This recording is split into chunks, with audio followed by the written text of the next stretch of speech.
بسم اللہ الرحمن الرحیم۔ اسلامک چینل میں خوش آمدید۔ ذی الحج کی 7، 8، 9 اور 10 تاریخ کی دعائیں۔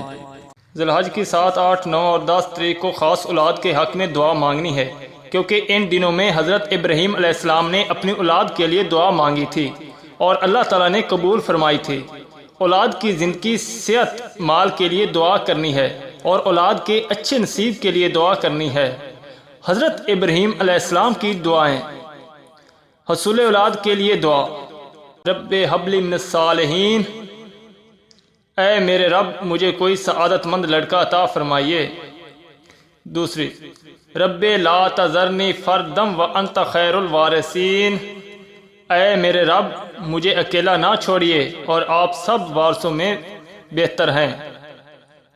تیسری دعا: رب حب لی من لدنک ذریات طیبات انک سمیع الدعاء، اے میرے رب مجھے اپنے پاس سے پاکیزہ اولاد عطا فرمائیے، بے شک آپ ہی دعا کو بہت سننے والے ہیں۔ جزاک اللہ۔